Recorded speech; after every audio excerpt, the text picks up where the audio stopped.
Dobre, takže teraz ideme do tej sľubovanej druhej časti.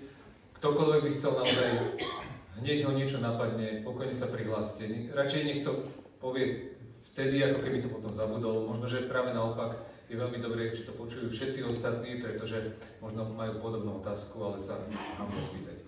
Ja som v tomto ohľade naozaj veľmi otvorený, nehryziem, skôr príjmem to, že sa ľudia pýtajú, takže kedykoľvek ma prerušte. Vôbec mi tým neublížite, vôbec to nie je neslušné. Mne osobne to veľmi prospeje, lebo budem vedieť hovoriť to, čo vás v tej chvíli naozaj aktuálne zaujíma. Takže ideme do oblasti, ktorú som pomenoval kázne, biblické vyučovanie, pastorácie pomocou umelej inteligencie. Zvláštna téma, a ja teraz prosím, aby ste naozaj dobre dávali pozor, aj keď je síce po obede, ale je to aj z rôznych dôvodov. Budem sa totiž pýtať. Keď vy sa nebudete pýtať, tak sa budem pýtať ja. Dobre? Takže, umelá inteligencia takmer od úplného začiatku sa začala používať aj v duchovnej oblasti. S veľmi otázným pôsobením, pretože samozrejme súviselo to s tým, že to malo nejakú funkcionalitu. Dnes, povedzme v tomto roku, je to dosť výrazne, nazvem to, pozdvihnutejšie alebo rozvinutejšie, také ako oveľa častejšie, tak by som to povedal. Tu na tomto slajde máte uvedené najčastejšie v súčasnosti. Celosvetovo sa to používa v Spojených štátoch. Potom samozrejme Nemecko, ako ďalšia technologická veľmoc, Taliansko, Južná Korea, India, toto je veľmi dôležité vedieť, India, ktorá chce byť v podstate najväčším lídrom v oblasti umelej inteligencie, výrazne na tom pracuje. Izrael, tam je to tak pochopiteľné kvôli svojmu vojenskému priemyslu, bezpečnostnému priemyslu a tak ďalej, takže automaticky to potom posunujú aj týmto smerom. To sa týka teraz nielen židovstva, ale vôbec celkovo duchovného vplyvu a aj Česká republika. Teraz nehovorím o vývoji, teraz hovorím o používaní. To treba povedať takto priamo. Používajú to, a teraz by ste si mohli pokojne tam dodať aj niekoho, koho možno osobne poznáte. Ja pre istotu nebudem menovať, lebo nie každý by bol rád, keby vedel, že teda práve on je ten, ktorý je verejne známy tým, že používa umelú inteligenciu. Za seba poviem, že nepoužívam, ale viem o mnohých, dokonca aj v kresťanských zboroch, ktorí tú umelú inteligenciu používajú viac menej systematicky a je to cítiť. Naozaj. Možno, že to cítim iba ja, pretože pracujem s umelou inteligenciou v práci dennodenne, možno to vnímajú aj ostatní, ale potom vysvetlím aj trochu viac. Takže farári, pastori, kazatelia, slúžiaci bratia, vedúci mládeži a môžete si zobrať kohokoľvek, kto nejakým spôsobom sa duchovne prejavuje v zbore, v misii, alebo vôbec sa duchovne prejavuje ako kresťan. Je častokrát v pokušení používať umelú inteligenciu a častokrát v pokušení používať ju bezmyšlienkovite. Lebo je to vymením ako keby jeden nástroj za druhý, vymením konkordanciu a biblický slovník za umelú inteligenciu a tak ďalej. Niekedy, za istých veľmi, veľmi okrajových situácií je to dokonca vhodné a pri mnohých ďalších je to s velikánskym otáznikom. A o tom si tiež povieme. V rímskokatolíckej cirkvi niekoľko rokov existovalo tzv. Magisterium AI. To bola ich umelá inteligencia, ktorá pozbierala všetky ich rozhodnutia na úrovni koncilu, dogiem, všetky dôležité cirkevné dokumenty. Naučila to umelú inteligenciu a tá potom mala hovoriť ostatným. Buď písala, alebo odpovedala hlasom, ale väčšinou teda to bolo v písanej forme. A mala vysvetliť učenie katolíckej cirkvi. Po istom čase, a podľa mojich informácií, stiahli. Vysvetlenie, každý by si mohol svoje vlastné. Ja mám osobné vysvetlenie, že tá logika vo vnútri ich cirkevných dokumentov si niekedy odporovala a kvôli tomu tá umelá inteligencia nedokázala poskytovať konzistentné vysvetlenie. Takže to je nebezpečenstvo práve umelej inteligencie, že niekedy zasiahne príliš hlboko a spozná, že niečo jednoducho s niečím nie je v zhode, že je v rozpore.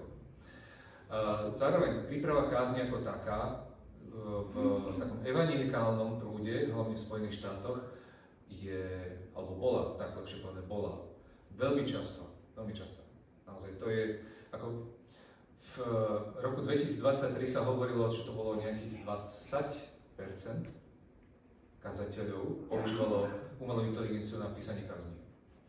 Potom neskôr to stúplo až na 33, to bol rok 2024.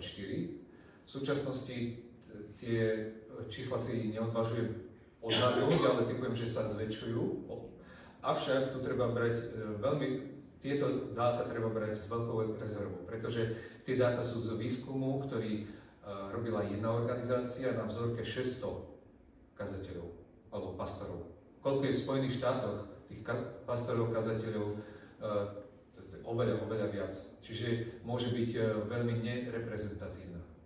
Tak či tak hovorí to o náraste. To je asi to najdôležitejšie z toho. Čiže ten nárast tam je.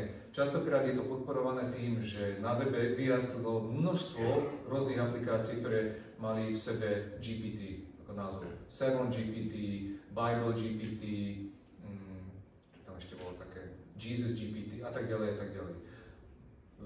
Vo väčšine prípadov poskytovali návod, ako vyrobiť nejakú kázeň.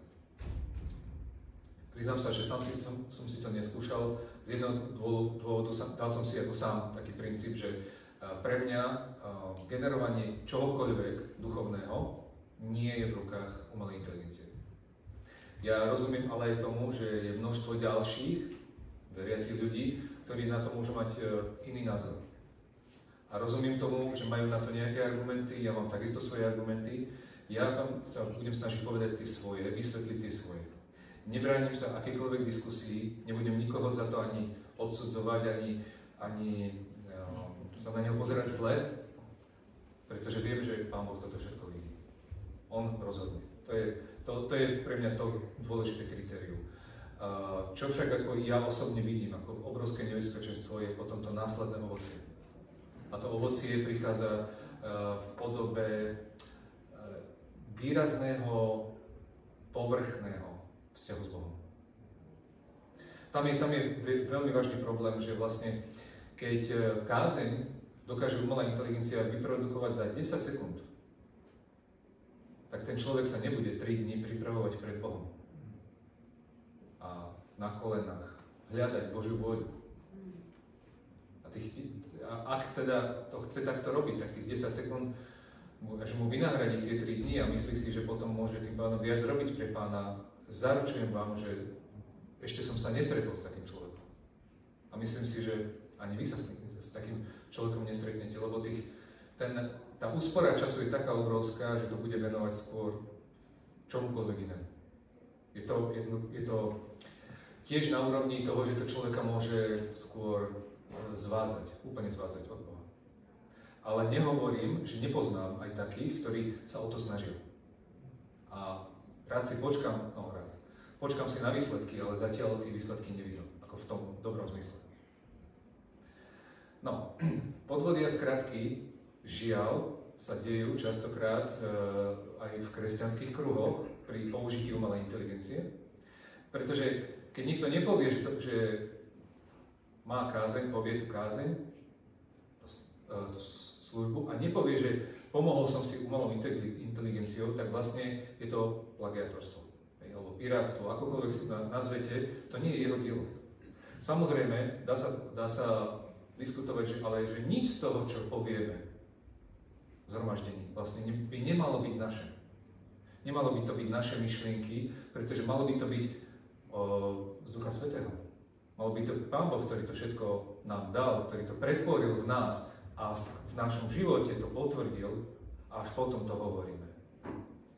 Čiže a svojím spôsobom to by sa tiež tak dalo vysvetliť. Pozor však na to, keď je to, že Pán Boh to vytvorí, tak on je tým autor a každý, kto prichádza do zhromaždenia, tak automaticky očakáva, že tu zaznie Božie slovo, nie slovo človeka. Takže preto je tam veľmi otázne to porovnávať. Ak Pán Boh ale zmení môj život a ja poviem svedectvo o tom, ako Pán Boh zmenil môj život, alebo to poviem iným opisným spôsobom, že hovorím Božie slovo a hovorím tam len nejakú aplikáciu, nepoviem všetko z môjho života, lebo to nepovažujem v tej chvíli za vhodné napríklad. poviem len ten výsledok, tak je to takisto jeho práca. A obrovský rozdiel je, keď to niekto povie, tak priprav mi kázeň, umelá inteligencia, na spôsob tohto brata.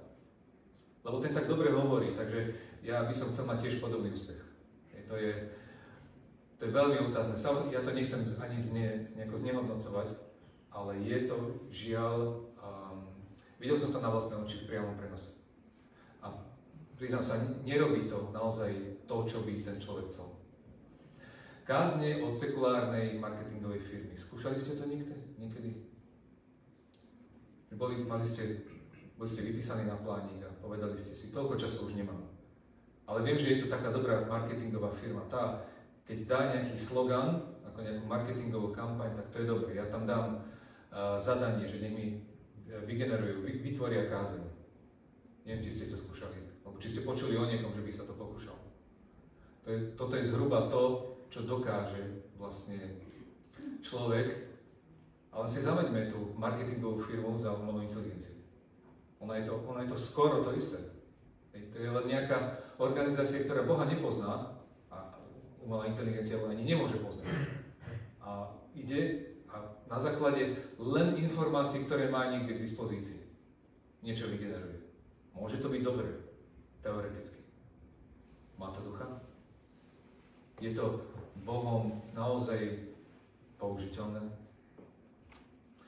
Niekto by mohol takisto povedať, ale však Balamová oslica prehovorila. Alebo Pán Ježiš povedal, kamene budú hovoriť, keď tí ostatní budú mlčať. Sú ľudia, ktorých si Pán Boh použil, hoci boli zlí a na dobré veci. Tak prečo potom nepoužiť umelú inteligenciu? Dávam to ale ako vážne varovanie, pretože umelá inteligencia, ako som spomínal, je síce stroj, ale nie je taký stroj, ako by človek myslel, že zoberie nejaké PDF-ko na počítači a má, alebo pozrie si, vygoogli si niečo. Je to niečo, čo má v sebe práve tie myšlienky a taký spôsob manipulovania. Čiže on dá to, čo si zažiadate, ale dá to takým spôsobom, že vy neviete, kde, v ktorej časti sú aj také už odbočenia. Také mierne odchýlky a žiaľ, častokrát sa stáva, že človek, ktorý si chce ušetriť čas pomocou toho, si ani len počase, nehovorím, že hneď, ale počase si neskontroluje, čo vlastne je priamo v tom texte. A pokojne sa stane, že začne mechanicky naraz čítať tú kázeň, ako v zhromaždení, a nezbadal, že akurát predstavil nové falošné učenie. Nech sa páči. No. Já bych chtěl jenom... Je on. Ještě jednou.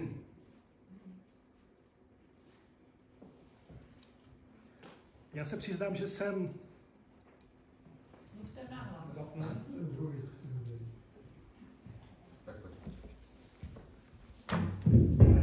Já se přiznám, že jsem ten, kdo využívá. Kázání si nenechám dělat, ale využívám je jako nástroj. Tak jako PowerPoint je výborný nástroj, jak prostě myšlenky současně zobrazit.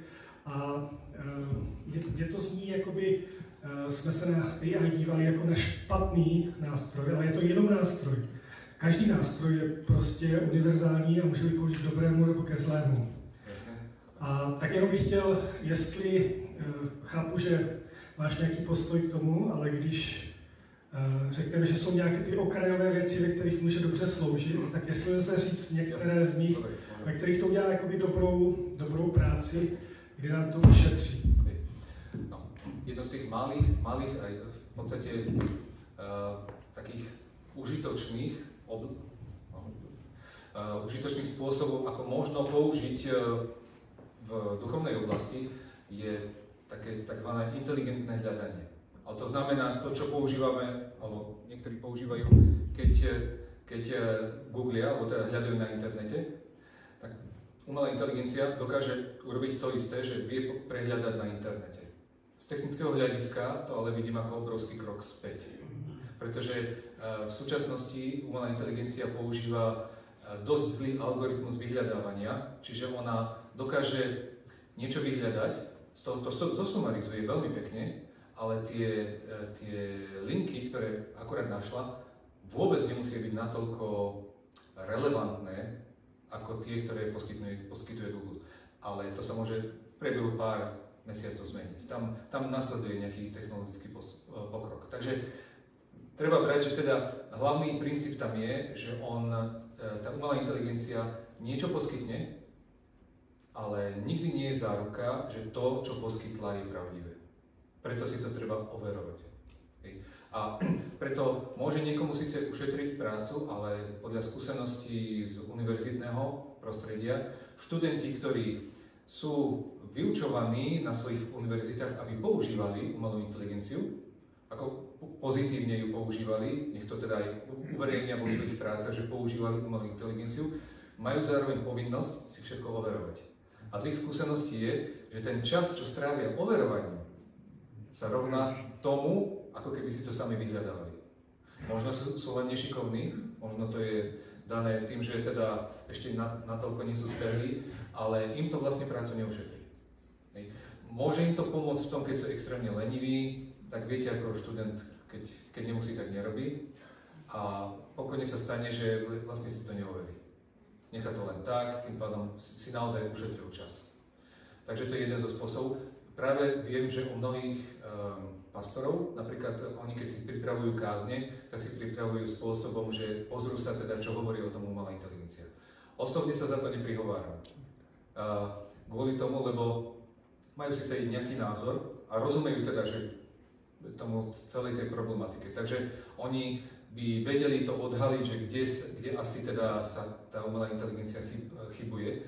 Problémom môže byť, že vlastne od toho je už relatívne krôčik, že tak prečo by som len tie nejaké zdroje mal vyhľadávať? Nech mi to urobí celé. To je chvíľočka. A jasné, že to je o zodpovednosti toho človeka. To nikdy nikto nevie zaručiť, ale ani za seba to nevie zaručiť. V momente, ako idem do niečoho, kde už je potenciálne takéto riziko, pokojne sa môže stať, že ja si to začnem posúvať, lebo chcem. Lebo je to môjim takým prirodzeným nastavením. Ja si chcem ušetriť čas na Božích veciach.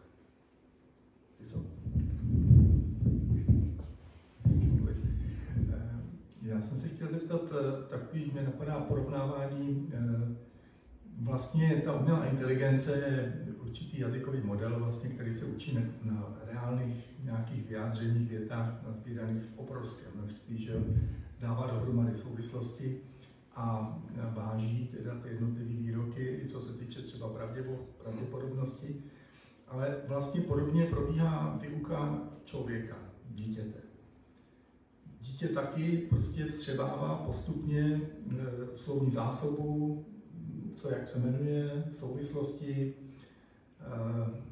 a spolu s tím se učí vlastně i pravdivost těch jednotlivých věcí. To je asi největší rána v dospívání potom pro ty děti, že zjistí, že ne všechno je pravda. Z toho, co řeknou rodiče třeba nebo podobně. A tady padla taková věta, že vlastně ta umělá inteligence nemá ducha. A my víme, že teda člověk se skládá z ducha, duše a těla, když si to tak trošku kategorizujeme. A ta duše je to vědomí, nějaké prostě naše přemýšlení, pro které se právě buduje tou výchovou. Ten jazykový model vlastně nabývá nějakých významů a vlastně je to ta duše je vlastně takto vybudovaná.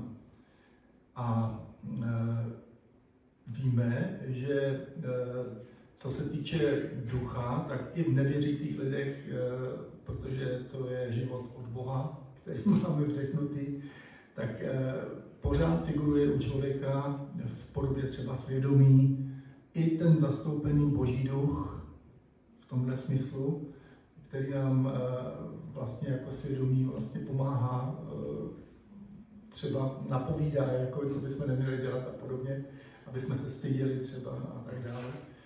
A dost často je to právě ten problém, proč ty lidi utíkají k závislostem a k drogám a k alkoholu, protože chtějí víceméně to svědomí potlačit.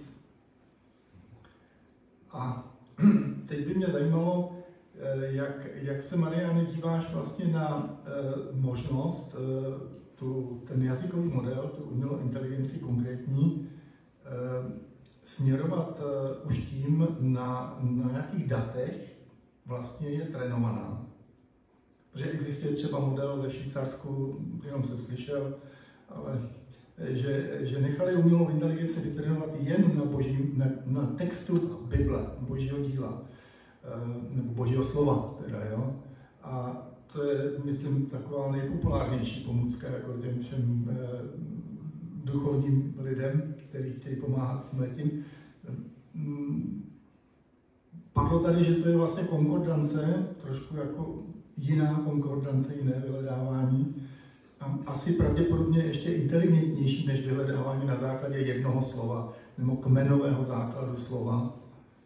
Když to, co jste používali vždycky a nebylo to považováno za zlý, nebo no, konkordace jako taková taky nemusí být pomůcka prostě vždycky pravdivá, že jo, jako co se týče výkladu. Jo. Takže do jaké míry vlastně ty umělé inteligence ovlivňuje tvůrce a jeho záměr, to jsme si asi už naznačili dopoledne, a do jaké míry, když teda budeme vědět, kdo je tvůrce a s jakým záměrem to dělá, to může být i pro nás lepší pomůcka a hodnověrnější věc.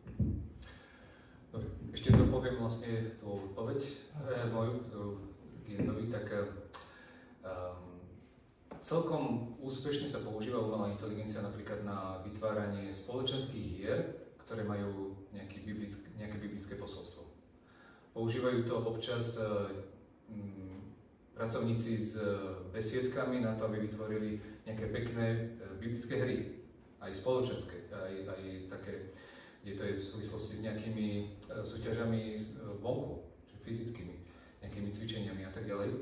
Existuje spôsob, ako vysvetliť neveriacemu človeku trochu lepšie, ako keby jeho jazykom, zložité také súčasti Biblie. Toto sa dá. A teraz čo ďalej? Čo ďalej s tým? Akože toto je ako pekná vec. Druhá vec je, že ten neveriaci človek, keď aj si to nechá vysvetliť, čo s tým urobí. Ak tam nie je ten ďalší, keď tam nie je človek, za tým ešte plus, tak sa pokojne môže stať, že to je len informácia a tá informácia človeka nikdy nezachráni. Preto potrebuje tam byť vlastne taká tá dobrá, ale naozaj dobrá spolupráca medzi nejakým nástrojom, ktorý nemusí byť zrovna ani umelá inteligencia. To platí univerzálne pri všetkých nástrojoch a človeka. Človeka, ktorý je tam kvôli tomu, aby pomohol tomu hľadajúcemu človeku prísť bližšie a doviesť ho, alebo pomôcť mu spoznať Pána Ježiša Krista. Tá umelá inteligencia sama tento potenciál nemá. Ona len doplňa. Niečo môže asistovať, ale nič viac. Môže pomôcť vytvárať veľmi pekné plagáty. Môže vytvárať pekné také malinké videá, ktoré pomôžu niektorým prísť, alebo teda získať ich záujem, aby prišli napríklad na nejakú web stránku, aby začali nejakú konverzáciu a tak ďalej. A potom to už musí ďalej človek urobiť. Keď to začali robiť pokusne v Spojených štátoch, chceli ušetriť, pretože umelá inteligencia predsa nepotrebuje potom človeka. Takže dospeli k tomu, že nech celá práca, následná práca, alebo teda práca s hľadajúcimi, to všetko robí umelá inteligencia. Nakoniec sa stalo to, že na začiatku veľký záujem, na konci úplné opustenie celej tej platformy. Hľadajúci ľudia prestali mať záujem, lebo zistili, že im nikto už nevie dať hĺbšie odpovede. Nevie ich skutočne doviesť až k tej podstate. Čiže umelá inteligencia má veľké limity, ale môže pomôcť. Vždy, keď tam je, ale v spolupráci s človekom. V spolupráci. No, takže to je k tomu. A teraz ešte k tej otázke. Teraz som stihol zabudnúť, takže... Vyučování dětí v porovnání vyučování jazykového modelu. Dobre. A do jaké míry to autorství a ten záměr toho tvůrce umělé inteligence může být zárukou. Ja, dobre.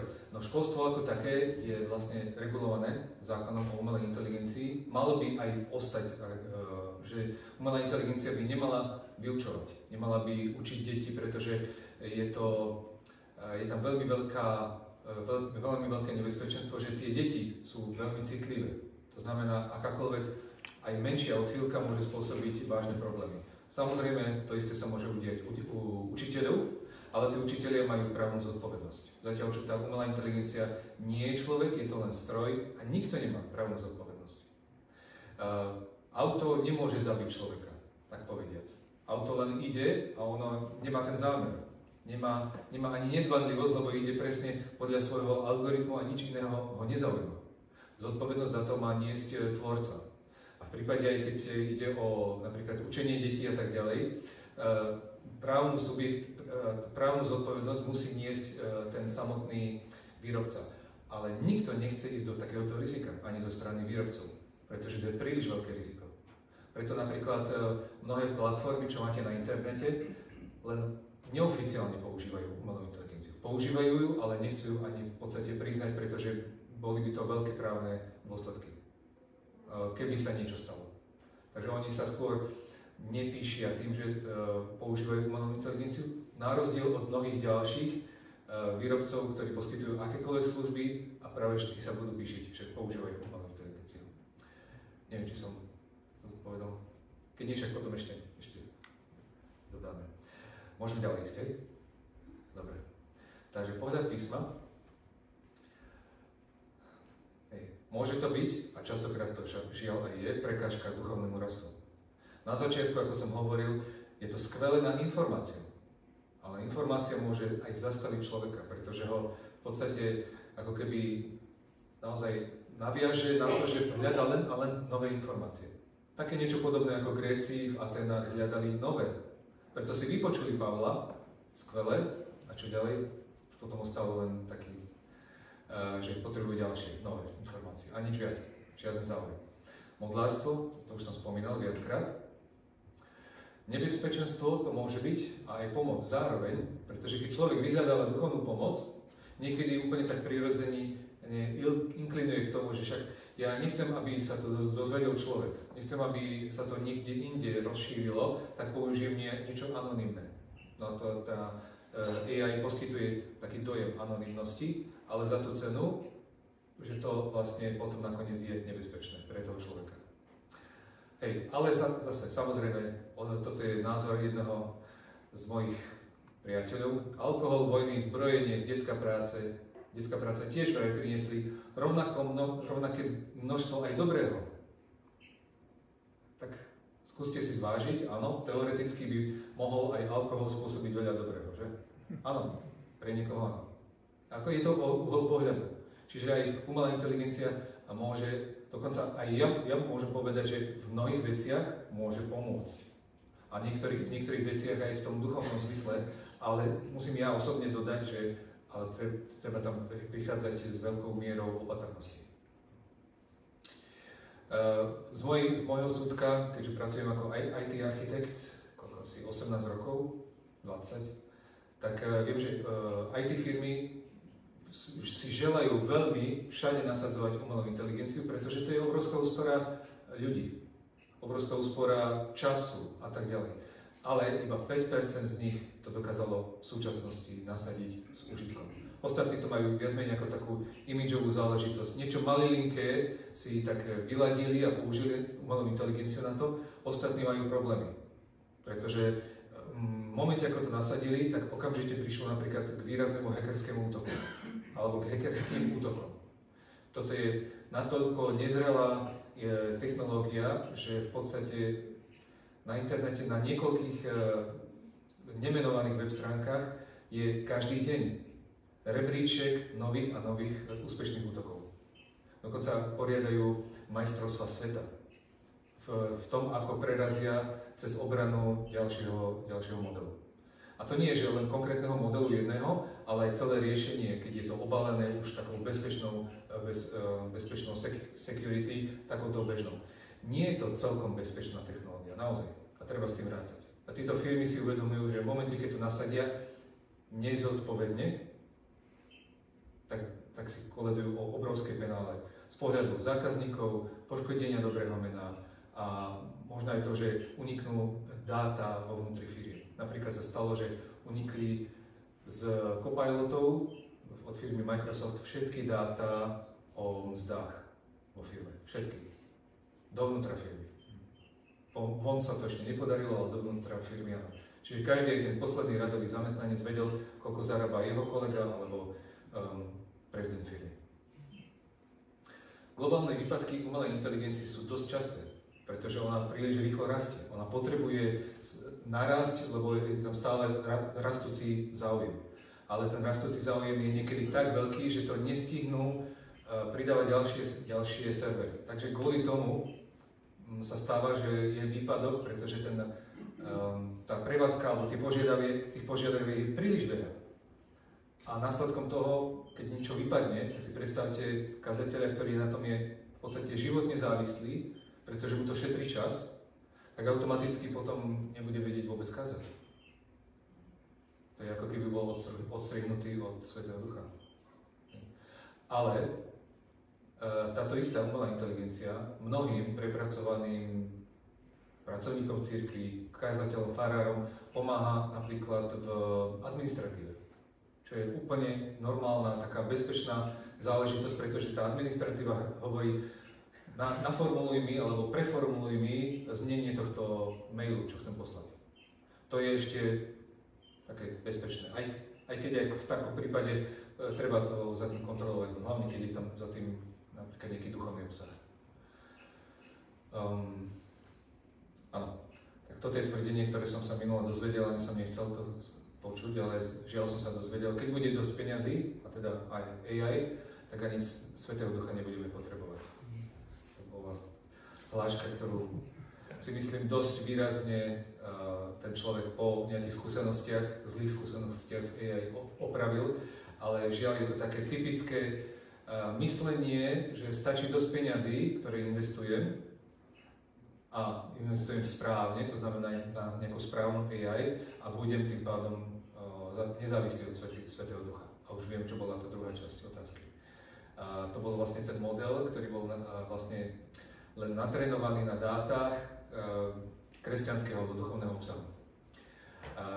Dostal som viackrát túto otázku, nebol som priamo súčasníkom, teda účastníkom toho projektu, ale viem o podrobnostiach. Ten projekt je extrémne drahý. Jedno v súčasnosti, nehovorím, že v minulosti, ale teraz v súčasnosti, školenie alebo zatrénovanie a vyladenie jedného modelu umelej inteligencie je od 100 miliónov až do 1 miliardy dolárov. A teraz si predstavte, že na práve takýto model, ktorý je len v súvislosti s kresťanstvom, niekto použije povedzme tých 100 miliónov dolárov. To je len na zatrénovanie, čo ešte je potom samotná prevádzka. Nie som si istý, že či je to najlepšie zhodnotenie peňazí. To je poprvé. Po druhé, nie je tam istota, že keď už sú všetky dáta takéto duchovné, že tým pádom automaticky ten model poskytne dokonalé riešenie. Poskytne možno lepšie riešenie, ale teda lepší obsah. Tak menej bude čo aj halucinovať. To je síce pravda. Ale pozrite sa do písma. V písme je napríklad napísané, a teraz už si nespomeniem, kde to presne je, ale Pavol hovorí, tuším Timoteovi, že to sú tí, ktorí sa celý život učia, ale nikdy nemôžu dojsť k poznaniu pravdy. Alebo máte prípady, možno aj z vašej vlastnej praxe, že sú ľudia, ktorí prídu do zhromaždenia, ale nedokážu preklenúť nejakú hranicu, pretože už všetko vedia. Ale aby sa obrátili, na to je potrebný zázrak. Ten zázrak nespôsobí technológia. To nikdy nespôsobila. Pán Boh pohybuje srdcom. Nie človek. Ani nejaké ďalšie nástroje. Nech sa páči. Teď jste uvedl krásný příklad toho, jak se dá krásně použít umělá inteligence. Nevím, kde to je napsané, ale vím, co tam je. Dotazem do umělé inteligence. A jde společnost, to funguje to, ale nebylo to na poprvé. Jo. To isté ale už v súčasnosti poskytujú aj všetky vyhľadávacie služby. Aj Google, aj Bing, aj ostatné vyhľadávacie služby, že oni v momente, ako tam človek zadá niečo, že toto neviem, ale tak zhruba je to toto, tak oni to vlastne vyhľadajú. A zrovna zhodou okolností tiež je to umelá inteligencia, len taká dosť výrazne okresaná, aby to bolo dosť lacné. Takže áno, toto je spôsob, ktorý som spomínal ako tzv. Inteligentné vyhľadávanie. Áno, toto je ako celkom zaujímavé, ale ako hovorím, pokojne sa môže stať, že aj bez umelej inteligencie to človek dokáže, možno to bude trvať 3-krát dlhšie. Ale ak naozaj chce žiť bez možností alebo bez nebezpečenstiev umelej inteligencie, tak musí rátať s tým, že to bude trvať dlhšie. Ale dá sa to. No, ide o to, že čo je pre toho daného človeka skutočne lepšie. Či dokáže naozaj zodpovedne používať umelú inteligenciu, aby sám sebe neublížil potom v budúcnosti. Môžeme? Dobre, takže tu je príklad práve z besiedky. Hry na detskú besiedku, teda vôbec akékoľvek hry, ktoré sa dávajú potom na detskú besiedku. Teraz nehovorím, že aby sa deti hrali s umelou inteligenciou, ale ten produkt, ktorý umelá inteligencia pomôže, to je dôležité, pomôže vytvoriť, môže byť veľmi dobrý.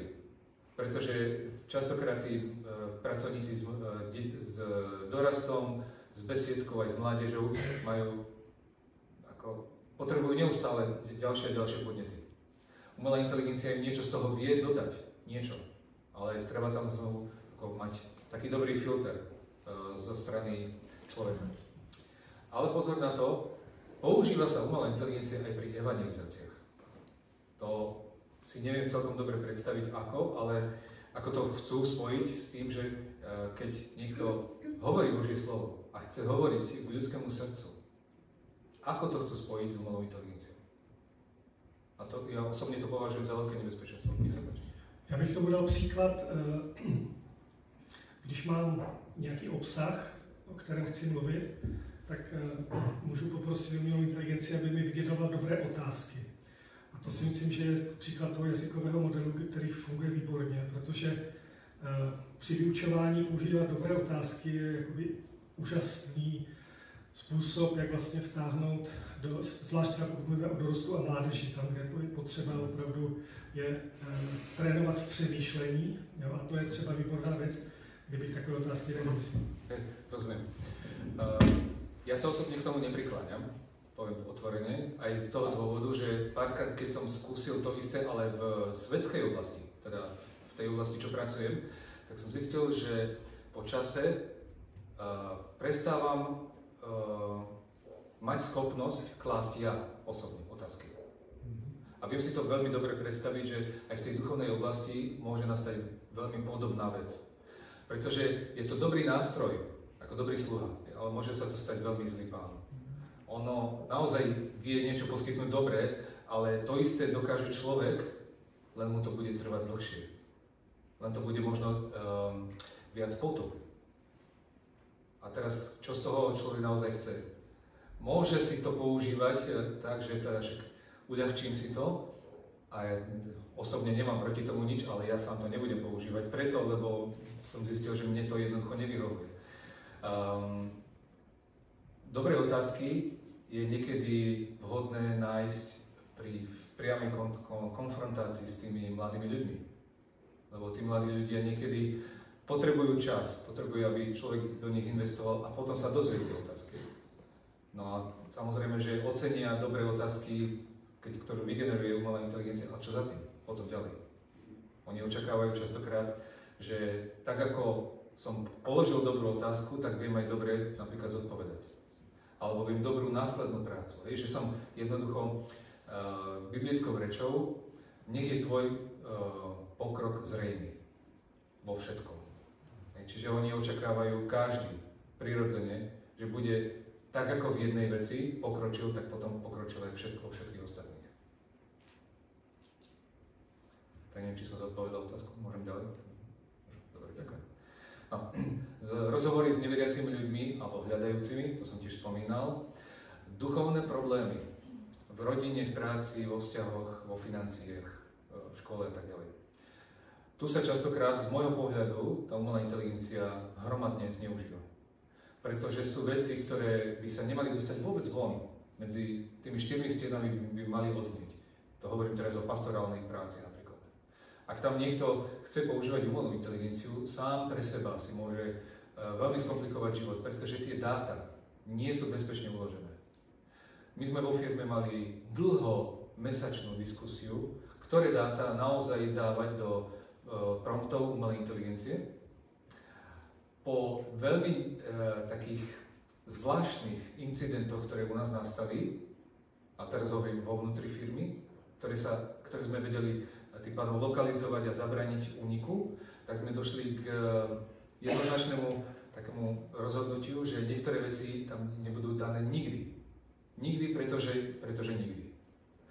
A zistili sme, že napríklad naši niektorí developeri, ako tí, čo vyrábajú aplikácie pomocou umelej inteligencie, tak tam začali nezodpovedne dávať aj ako intelektuálne vlastníctvo firmy. A to práve tie maličké kúsky sme sa potom dozvedeli, že niekto iný mimo firmy začal používať. A nebol dôvod neveriť tomu výrobcovi, že všetko ochraňuje. Ale jedna vec je mať všetko na papieri a druhá vec je, že existujú tam tretie strany, ktoré poskytujú rôzne prídavné moduly, rôznu ďalšiu funkcionalitu a tie dáta odtiaľ tečú preč. Takže netreba mať ako pocit, že je to tam všetko bezpečné. To je naozaj nezrelá technológia ešte teraz. A na nejakú pastoráciu, kde sa rozpráva o citlivých témach, si myslím, že to je absolútne nevhodné. Čo sa týka samotných aplikácií, takých jednoznačných, máte ich tu dole napísané, dve, tuším. Jesus GPT a Text with Jesus. Neuvádzal som vôbec také tie najhroznejšie. Tieto dve sú, niekto to označil, že zábavné, ale oni zábavné nie sú, pretože napríklad je tam animovaná postavička, ktorá zobrazuje Pána Ježiša, a ten vyzýva tých užívateľov, ktorí tam prídu, aby sa k nemu modlili, lebo on vypočuje ich modlitby. To je, myslím, čisté modlárstvo. A druhá vec je, že videl som nadšeného človeka, ktorý povedal, že sa obrátil skrze to, že s takouto postavičkou sa rozprával. Moje stanovisko k tomu je, že neobrátil sa vďaka tomu, ale napriek tomu. Ja si totiž neviem predstaviť, že by stroj ako taký niekoho dovedol k spaseniu. Môže všetko pomôcť k spaseniu, áno, určite. Ale že by vďaka tomu sa obrátil, fakt si neviem predstaviť.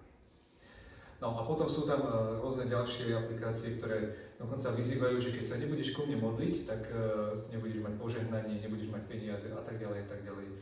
Prednedávnom, minulý rok to bolo, tuším, v septembri, v švajčiarskom Lucerne, v jednej maličkej katolíckej kaplnke inštalovali hologram, ktorý bol napojený na umelú inteligenciu priamo v spovedelnici a každý, kto prišiel, mohol sa tam porozprávať. Nebolo to, že by právoplatne odpúšťal hriechy, ale vyzeralo to tak. Katolícka cirkev jednoznačne povedala, to nemá tú právoplatnosť, ale ľudia, čo tam prichádzali kvôli tomu. Polovica z tých, čo napísali do zákazníckej, do tej knihy návštev, bola, že mali krásny duchovný požitok, alebo zážitok. Tá druhá polovica hovorila, že bolo to fajn, že som dostal odpustené hriechy, napríklad. Alebo napísala už potom skôr také negatívne. Že teda ani tam neprišli, ale videli tých ľudí a tak ďalej. Ja osobne to vnímam ako jednoznačné modlárstvo, to, čo sa tam dialo. Pokanie na jeden klik. Ste to zažili? Poznáte, o čo ide? Nech sa páči. Jak jste to teď mluvil, ten příklad z té katolické kapličky, ano. To si mám představit tak, že když někteří lidé odcházeli s pocitem, že dostali odpuštění hříchů, že ten hologram, že to byla podoba nějakého živého kněze a on tam přímo jim říkal, že mají odpuštění hříchů? Bol tam zobrazený Pán Ježiš. Pán Ježiš. A ten... Jeho tvář nikdo nezná. Prosím? Jeho tvář nikdo nezná. to nikto neriešil v tej chvíli. No dobře, No, pokiaľ na jeden klik. Poznáte tento pojem, alebo viete, o ktorý produkt umelej inteligencie ide?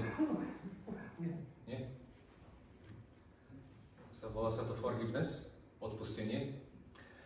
A ona v podstate nie je pôvodne kresťanská, ale používa niektoré kresťanské pojmy. A používa to veľmi úspešne, používa sa to napríklad na, asi to tu budem mať, ktokoľvek chce vygenerovať nejaký dobrý text na ospravedlnenie sa. Ublížil manželke, alebo naopak, AI vygeneruje mi text. A zvláštne je, že sú to naozaj dobré texty, ktoré dokonca uvodia tomu druhému, tej druhej poškodenej strane, dokonca vzbudia výčitky svedomia, že si neodpustil, alebo mal by odpustiť a tak ďalej. Používajú to mnohí zamestnanci, keď sa nedostavia na čas do práce, aby tým pádom ospravedlnili svoje meškanie, lebo už také tie bežné, že zmeškal som vlak, alebo som v zápche, to už väčšinou neplatí. To už mal prísť skôr a hotovo. Ale takéto texty sú, podľa teda výrobcov, sú veľmi, veľmi dobré.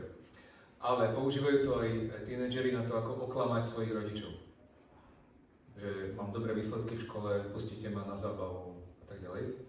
Alebo ako oklamať školu, teda že všetko som mal, bez mi zjedol domácu úlohu, napríklad. Alebo aj voči vlastnej firme, alebo iným firmám. Dokonca to používajú susedia proti, ako aby si udobrili druhých susedov, keď sú dlhoročné nejaké spory a tak ďalej. Ale používajú to dokonca aj typickí arogantní zlodeji, klamári, podvodníci, na to, aby ospravedlnili svoje vlastné konanie. Je to na všetko.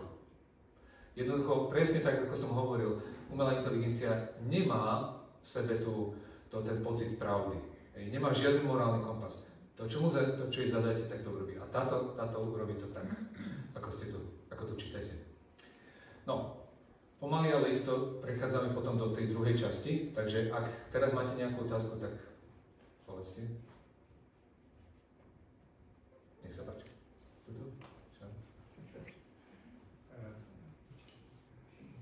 Můžu? Jo? Bavili jsme se o těch obálkách, vlastně, které mají od počátku, dá se říct, tendenci nějakým způsobem korigovat přeci jenom tu etiku celého toho modelu. Nedá se to tak trošku nazvat, že to je jakoby právě to svědomí jako u lidí, že který je možné budovat nebo nějakým způsobem programovat pro to? No ja teraz skúsim sa tak voľne zamyslieť, teda čo je to svedomie z pohľadu umelej inteligencie. No. Každý výrobca, ešte predtým, ako to pustí do verejného používania, robí nielen tréning, to znamená, že či rozumie všetkému ten model, ale robí aj tzv. Alignment.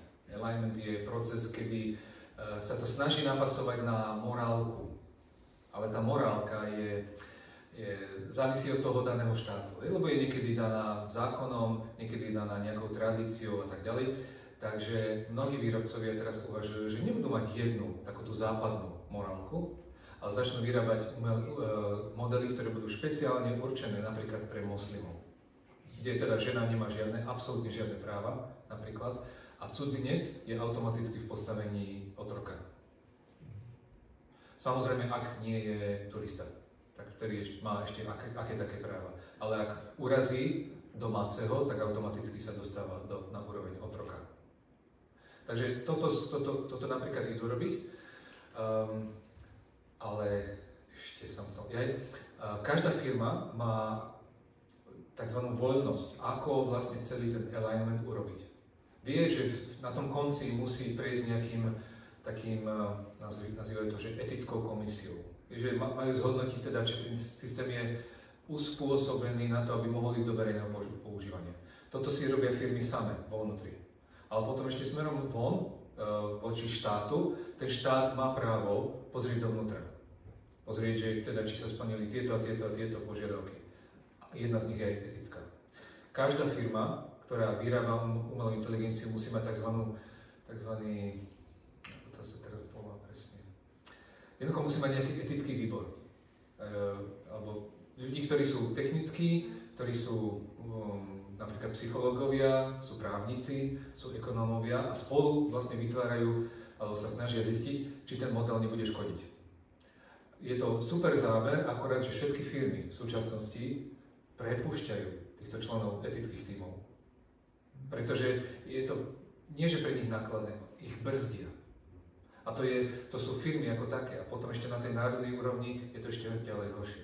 Čiže mne osobne to prípada tak, že v momente, ako sa má niekto rozhodnúť medzi financiami a svedomím, tak sa deje presne to, čo x tisíc rokov dozadu.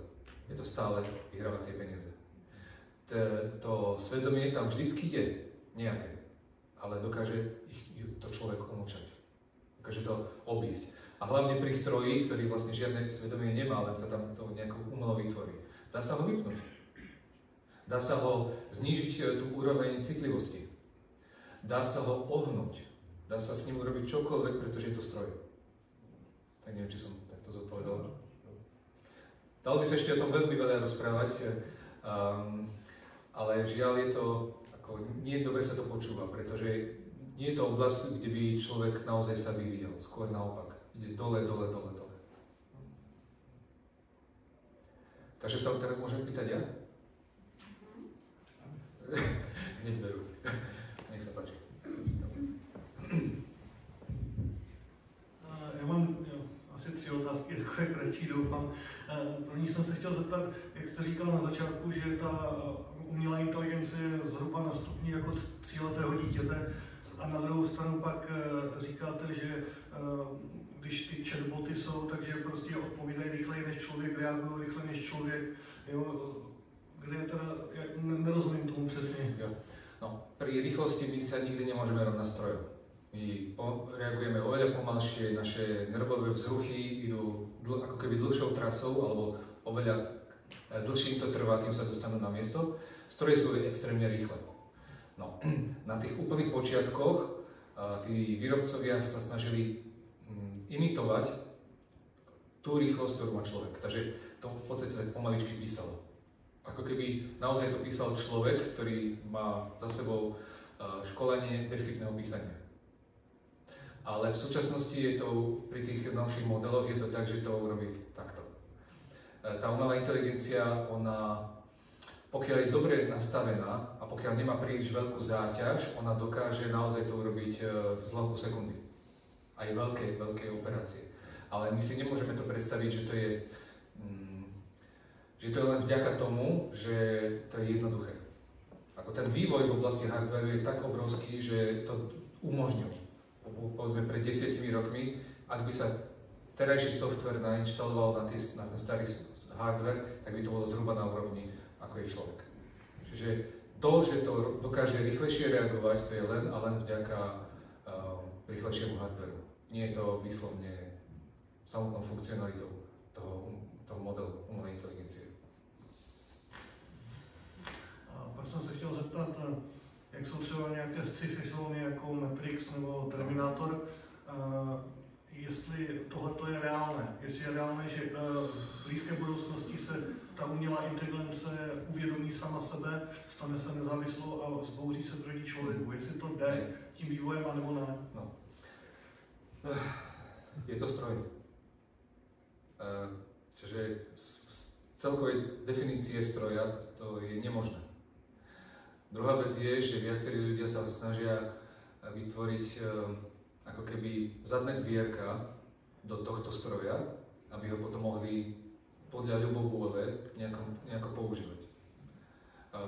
Dokáže to vlastne z definície, z toho, že to je niekde v nejakom štáte, tak štát ako taký má tú možnosť zasahovať za istých okolností aj do správania sa modelov umelej inteligencie pomocou tajných služieb, pomocou bezpečnostných nejakých zložiek a tak ďalej. Ale to sú výnimočné situácie. A že by to nadobudlo vedomie, to je z môjho pohľadu niečo, čo ide proti zásadám stvorenia. Úplného. Pretože jediný, kto naozaj dáva život, tak to je Pán Boh.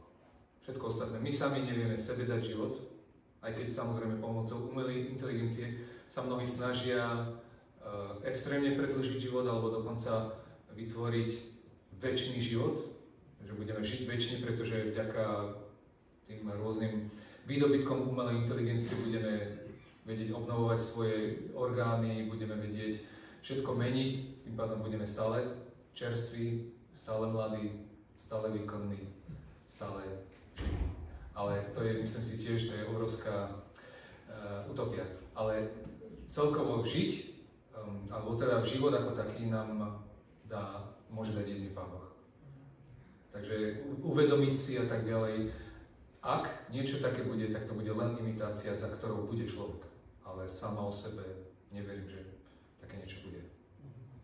A poslední věc jsem se chtěl zeptat, jestli vědci mají nějaký obraz toho, jak třeba, co bude schopna dokázat ta umělá inteligence třeba za 10 let, jestli jsou nějaké takové představy. Pokúšam sa teraz premýšľať. Tých predikcií je vždy veľa, ale mne osobne prípada množstvo z nich úplne bláznivých. Existuje dokonca niekoľko veľmi predávaných kníh, ktoré hovoria o tom, ako nás umelá inteligencia zotročí, prípadne ako bude nám slúžiť vo všetkom a tak ďalej. Nevidím to ale nejak inak, ako vidí Pán Boh. V Božom slove napísal, že všetko, čo človek stvorí, tak je zlé. Hovorí o nebezpečných časoch, ktoré sa blížia. Hovorí o tom, že rozmnoží sa vedomosť, ale spolu s tým sa rozmnoží aj zlosť.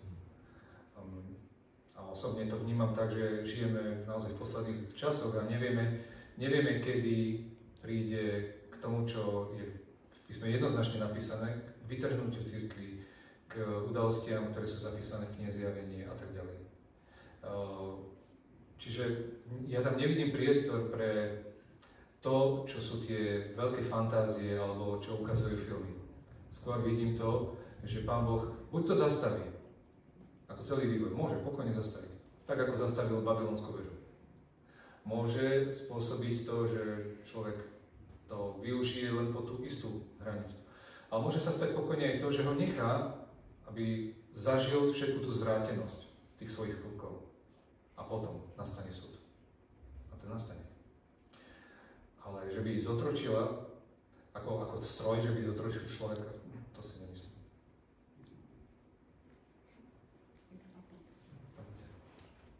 Když bys porovnal rádio, televizi jako křesťané vždycky, když bys porovnal rádio, televizi, počítače a teď umělou inteligenci, mnozí křesťané měli problém, že rádio zničí křesťanství, televize, počítače, teď je umělá inteligence.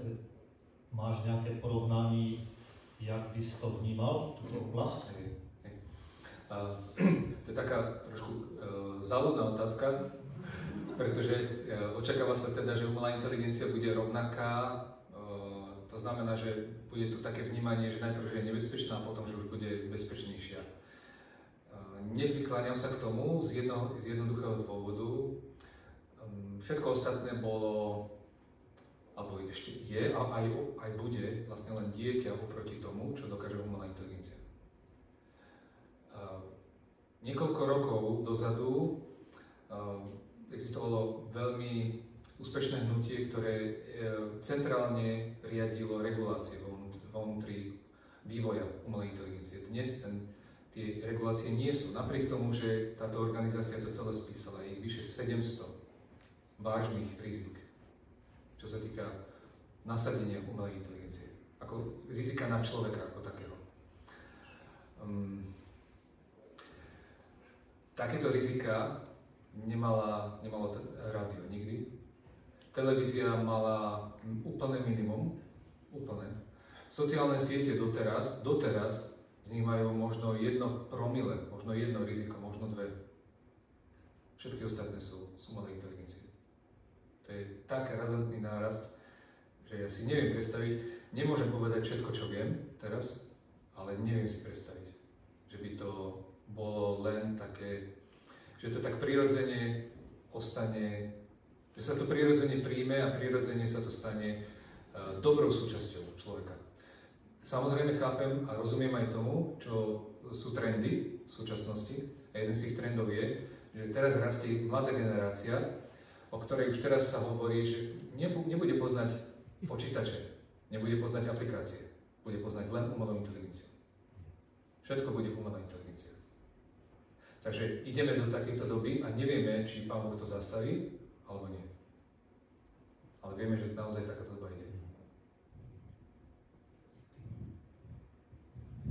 Můžu? No, Já bych měla 2 otázky. První, co se týká virtuální reality, vývoj a nebezpečí, hlavně pro ty mladé asi a do budoucna vůbec.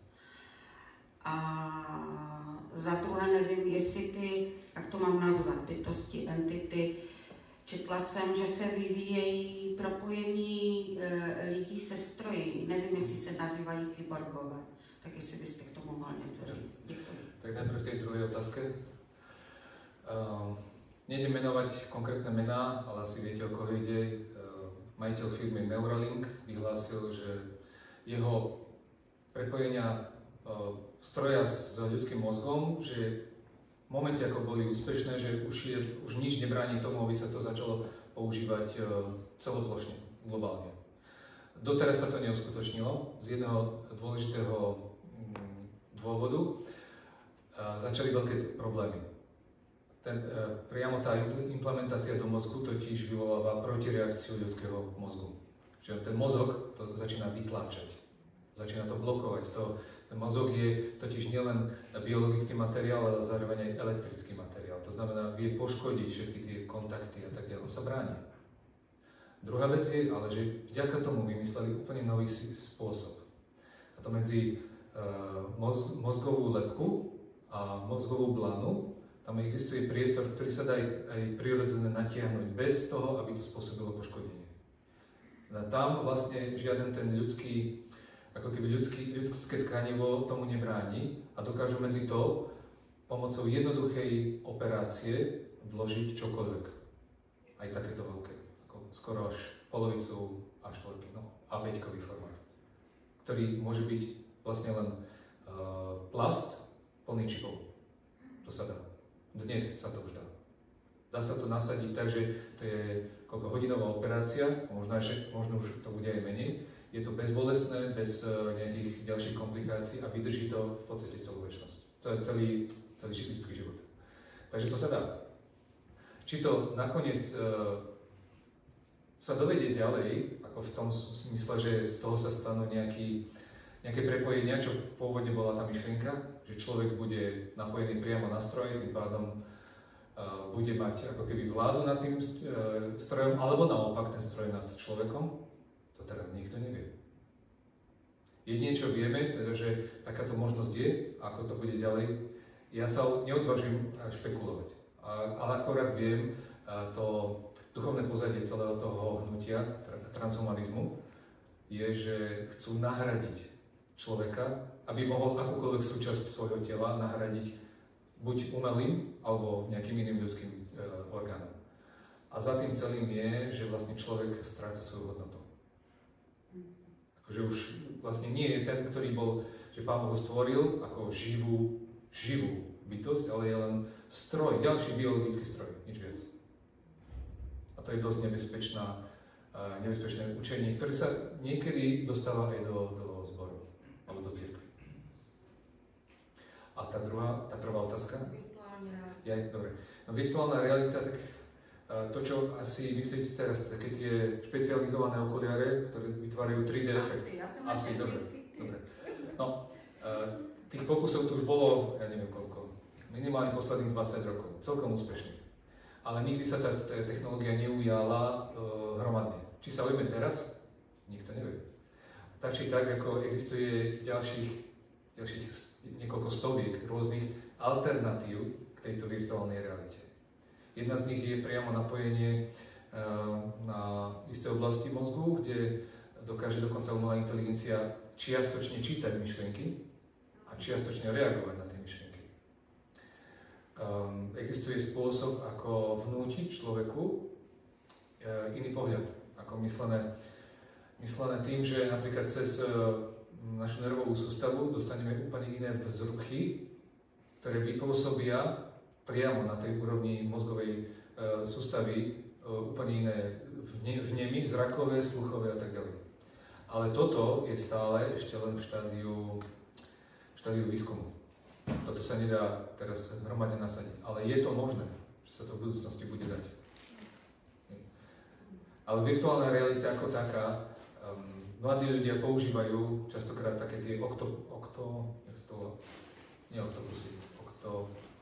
také špeciálne Oculus, pardon. Špeciálne okuliare, alebo rôzne iné, ako od rôznych výrobcov. Je to zábavné pre nich, ale niektorým to robí výslovne zle, pretože ten ľudský mozog nie je navyknutý žiť v umelom virtuálnom priestore, ktorý je 3D, pretože stráca niekde vo vnútri ten pojem, že kde vlastne presne je. Tak neviem, či sa to ako hromadne ujme. Ťažko povedať. Skôr si myslím, že také tie miestnosti, ktoré budú reálne, ale tam sa budú pomocou nejakých hologramov zobrazovať niečo, ale to už teraz nahlas uvažujem. Ako neexistuje nejaký jednoznačný trend, ktorým to pôjde. Z pohľadu duchovného je to určite zavádzajúce, pretože to vytvára ilúziu. Ilúziu pravdy, ilúziu čohokoľvek, navodenie šťastia a tak ďalej. Ale zatiaľ to nie je vôbec rozšírené, ani sa neuvažuje, že sa to hromadne rozšíri. Skôr je veľký problém, že ľudia častokrát ešte aj teraz, keď majú otvorené oči, tak žijú v nejakej ilúzie. A tá ilúzia je napríklad tým, že im umelá inteligencia sugeruje doslova nejaký názor. Vytvárajú sa dezinformačné kampane na ovplyvnenie verejnej mienky. Videli ste, ako sa a čo sa dialo na Slovensku, čo sa týka politiky. Očakáva sa, že v Čechách posledné voľby, čo boli, tak boli posledné slobodné. Pretože umelá inteligencia dokáže tak zmanipulovať ostatných ľudí, že budú robiť už len to, čo ona chce. Takže to je ako keby alternatívny pojem k tej virtuálnej realite. Tí ľudia začnú žiť mimo pravdy. A tam budú náražať na to, že teda chcú ostať aj v tej nepravde alebo v tej ilúzii, pretože je to príjemné. A to myslím bude oveľa väčší problém ako tá samotná virtuálna realita. Aspoň tak to nejako vidím. S tím souvisí ještě otázka kvalitních zdrojů, jak zdrojovat a kde hledat pravdu. Áno. Po väčšine prípadov, keď máte, alebo ste vystavení nejakej dezinformácii, tak buď to okamžite príjmete, to je ten najhorší možný prípad, alebo si poviete, no ja potrebujem vlastne si to overiť. Ideálne je overiť si vôbec zdroj, odkiaľ prichádza tá informácia. To veľa napovie. Keď je to z čínskeho web servera, tak je to skoro jasné. Z ruského web servera takisto jasné. Vo svete, z informácií z minulého roka, bolo 12 dezinformačných web serverov, z ktorých sa potom šírili všetky ostatné. Do všetkých ostatných. Len 12. Keby sa tie zastavili, tak by v podstate zanikli mnohé dezinformačné kampane. A dobre by bolo vedieť pre každého, aby vedel, že aha, tak táto informácia ide odtiaľto a viem jednoznačne, že toto je ten dezinformačný web. Málo kto si dá ale tú námahu, aby si toto zistil. Druhá vec je nepodliehať takým tým náhlym odhaleniam, náhlym škandálom a tak ďalej. Pretože veľakrát je celá tá dezinformačná kampaň je postavená na tom, že vzbudí emócie. Vzbudí náhle vzplanutie záujmu alebo náhle odsúdenie. Ale Pán Boh nikdy tak nekonal, alebo nikdy nám nepovedal, aby sme takto konali. Nikdy nesúďte predčasne. Súďte spravodlivý súd. Keď chcete súdiť, tak najprv si veľmi dobre overte. To už v Starom zákone je tak písané. A dokonca aj to známe svedectvo musí byť, alebo teda nejaký súd musí byť na 2 až 3 svedkoch. To hovorí jednoznačne Božie slovo.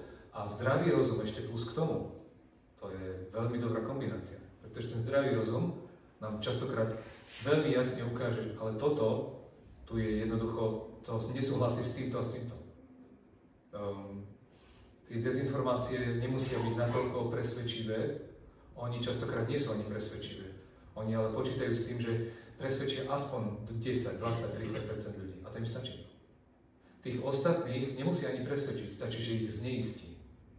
A že potom oni nebudú veriť ničomu. Lebo prečo by som tomu mal veriť, keď tento hovorí toto a tento tamto. Preto je ešte dôležitejšie, než len sa obrániť pred takýmito vecami, ísť k pravde. Jednoznačne ísť a žiť v pravde. Ak nežijem v pravde, tak potom je veľmi jednoduché sa nechať presvedčiť o ňom. Aj keď si myslím, že ja to zvládnem sám. A to sa nikdy nedá zvládnuť sám.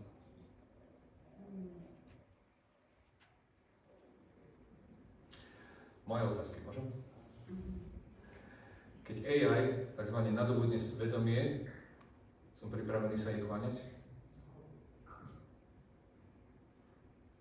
Budeme ovládať? Som na to pripravený odolať, tak ešte lepšie. Dovolím, aby neveriaci človek kázal Božie slovo v mojom zhromaždení. Pretože môže zobrať aj on môže zobrať nástroj, nejaký Sermon GPT napríklad, a vygeneruje mu to kázeň. Ešte ťažšia otázka.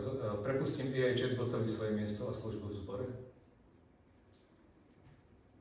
Boli by ste prekvapení, táto otázka odznela viacnásobne otvorene v niektorých fórach, kde úplne otvorene uvažujú o tom, že vznikne tzv. AI cirkev alebo AI zbor. Lebo je to lacné a je to hlavne módne. Tam určite príde viac ľudí. Budem sa modliť o to, aby Boh požehnal umelú inteligenciu. V Spojených štátoch v roku 2023 sa niekoľko zborov modlilo o to, aby umelá inteligencia bola pokrstená Svätým Duchom. Je to detská myšlienka, ale ukazuje na uvažovanie niektorých ľudí, že si myslia, že stačí, keď sa budem modliť za toto a tá umelá inteligencia už sama bude dávať dobré výsledky. Požehnané výsledky. Odpustím umelej inteligencii malé aj veľké chyby? Komu sa odpúšťa? Človeku, nie? No, pomaly, ale isto idem, a teda naozaj budem rýchly. Teda dúfam, že ešte mám vašu pozornosť, tak len o kúsok strpenia. Mladí ľudia majú najväčší problém s umelou inteligenciou, lebo ju dokážu prijať v podstate takto. To je za chvíľočku. To je pre nich niečo úplne nové, radi s tým budú experimentovať. A samozrejme, podvody na školách sú toho jednoznačným dôkazom. Ale aj podvody vo vede a vo výskume. Všetko dokážu, nielen mladí ľudia, ale aj v strednom veku, ale aj v starom veku, keď teda sú takí ako keby vekom mladí, dokážu konzultovať s umelou inteligenciou, bez toho, aby rozmýšľali, čo bude potom. A to potom je naozaj dosť vážna vec. Čo na to hovorí AI? To som viackrát už spomínal, že toto odznieva v myslení ľudí v rôznych formách. Často. A vytvára veľmi silnú emočnú väzbu. Mladí ľudia sú schopní pomocou umelej inteligencie natočiť si aj toto, čo teraz sa hovorí, a pustiť si to pomocou AI ako sumarizáciu, prípadne na základe toho vytvoriť ako keby protiargumenty. Je to, ako by som to nazval, len obyčajné logické cvičenie, alebo je to zábava, alebo je to skôr už postoj toho človeka voči všetkému. To isté môže urobiť s kázňou. So všetkým. Ľahostajnosť a povrchnosť je dokonca už merateľná.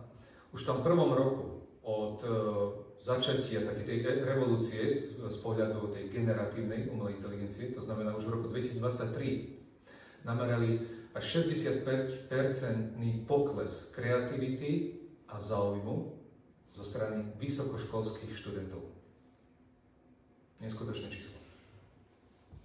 Strata kritického myslenia je dosť častá. Nehovorím, že u všetkých, ale prudko klesá akékoľvek kritické myslenie. U mladých ľudí hlavne. Strata súdnosti, tak tak to súvisí viac menej s tým kritickým myslením, ale v takých tých rozhodujúcich chvíľach je práve tá súdnosť niekedy posledná inštancia, čo človeka zachráni, ale žiaľ, aj tam sa to jednoducho stráca. A teraz ideme k tým samotným. Dobre, vidno to dobre? Dá sa to čítať? OK. Ak máte čas, alebo pokojne si to aj odfoďte, je to viac rozvedené potom v tej knihe, o ktorej tu už aj brat Miloš spomínal. Ako ochrániť deti pred zlým vplyvom AI. Zlým. Teraz nehovorím o tom dobrom vplyve, ten dobrý vplyv aj ten tam môže byť, ale teraz hovorím o zlom vplyve. Veľmi dôležité je mať základné hodnoty u seba a pestovať toho dieťaťa. Prevencia a dohľad. Predstavte si, že ani tí najväčší AI optimisti, takí tí všeobecne známi influenceri na YouTube, na TikToku a prednášatelia na rôznych konferenciách si nedovolia pustiť svoje dieťa k AI bez ich dohľadu. Nedovolia si, lebo vedia, čo to robí. A pritom sa budú k tomu vždy vyjadrovať veľmi pozitívne, ale vedia, že tento nebezpečenstvo tam je. Bezpečnosť online, to je asi základ a nie len pri umelej inteligencii. Neinštalovať žiadne nové aplikácie, ktoré nepoznal. Z nejakého neznámeho storu. Nezdieľať žiadne citlivé dáta o svojich deťoch. Určite nie. A čo najmenej vôbec osobných dát. Učiť deti, že nie všetko je pravdivé, pretože deti sú schopné napríklad uveriť, že keď máte nejakých influencerov, ktorí si vytvorili AI modelky, že je to vlastne umelá inteligencia, ktorá je zobrazená vo forme nejakej krásnej ženy, že takto sa oblieka pravá žena, alebo takto vyzerá pravá žena. Tak to je obrovský omyl. Ale tie deti to vôbec nevedia vnímať, oni vidia len tú vonkajšiu krásu. No ale častokrát aj dospelí ľudia tomu podľahnú. Kritické myslenie dokáže sa pestovať, ale treba k tomu skutočný vzťah s tým dieťaťom. A skutočne, keď sa pýta, tak mu odpovedať. Snažiť sa vytvárať mu taký typický vzor myslenia, že nie všetko to, čo vidíš, je realita. A snažiť sa ho keby naučiť neveriť slepo. Potom vplyv na psychiku. Áno. Deťom je dobré dať veľmi jasné hranice. Ak dieťa sa venuje povedzme niekoľko hodín denne niečomu na internete, už to môže byť veľmi vážnym varovaním. Zodpovednosť rodičov, to nie je len učiteľov alebo nejakých pestúnov, aj starých rodičov je, aby deti naozaj naučili chápať dôsledky svojich činov. A nepoužívať to napríklad na šikanovanie svojich spolužiakov, na vysmievanie sa a tak ďalej. Tráviť s deťmi voľný čas. Umožniť im, aby si vypestovali dobrý vzťah napríklad k knihám, k rozhovorom s ľuďmi, k kreativite, ktorú potom ako keby našli aj v budúcnosti. Aby sa naučili normálne sa vyvíjať bez digitálnych zariadení. Viem dokonca, že mnohí veľmi bohatí ľudia nechávajú navštevovať svoje deti len na tých školách, kde nepoužívajú žiadne digitálne technológie. A dokonca je tam úplný zákaz mobilov. A svojim deťom dávajú možnosť, nie že dávajú do ruky, ale ako do vlastníctva, ale možnosť používať mobily až po 12 rokoch. Legislatíva, tak tam človek moc asi nenarobí, ale je dobré vedieť, že existuje nejaká legislatíva a snažiť sa ju používať po svoj prospech. Aj tým deťom ukázať, že toto znamená automaticky nejaké pokuty, obmedzenie, povedzme kariéry, záznam v trestnom registri a tak ďalej. A nie sú to vôbec také nejaké ľahké veci. Na Slovensku napríklad už koľkých 5-6 prípadoch boli odsúdení maloletí kvôli šikanovaniu svojich spolužiačok cez rôzne vyzliekacie aplikácie a neboli odsúdení súdom, ale majú záznam v škole, niektorí museli nastúpiť do polačovne, niektorí dostali len 2 alebo 3 schovania a neviete si predstaviť, čo to v tých deťoch potom bylo. To môže byť už doživotný taký fľak na ich kariére, na vôbec celkom vývoji. Je to každého zodpovednosť. Tam Tam sa nikto z toho nevyvlečie, pretože každý môže byť dobrým, tým, ako to nazvať, tým, ktorý pomôže tomu dieťaťu správne vyrásť, alebo naopak svojou nečinnosťou mu môže zabrániť, aby nenarazil. Možno posledná, dúfam, že posledné dve slajdy. AI na školách je veľmi otázna, pretože ona síce by tam patrila, kvôli tomu, lebo treba deti pripraviť na to, čo príde v pracovnom pomere a tak ďalej.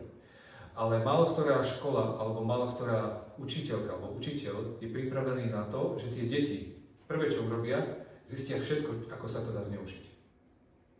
A až potom sa učia, že ako sa to dá aj v dobrom použiť. Chýba tam samozrejme vzťah, chýba tam dôvera.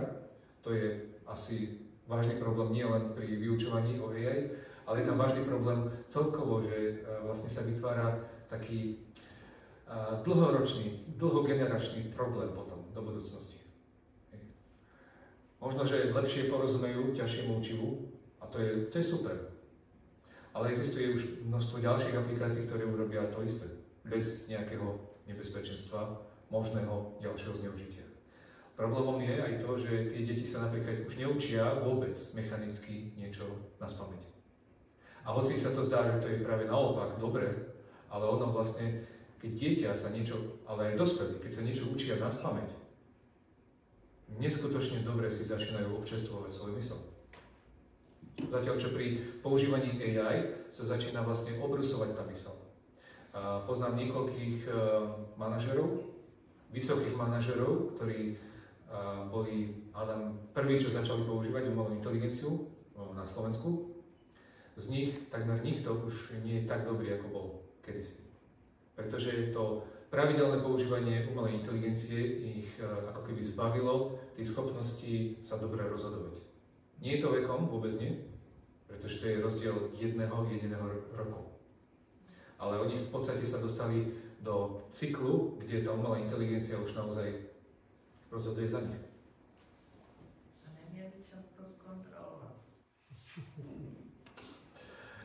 Už ťažko teraz za nich povedať, ale možno, že máte pravdu.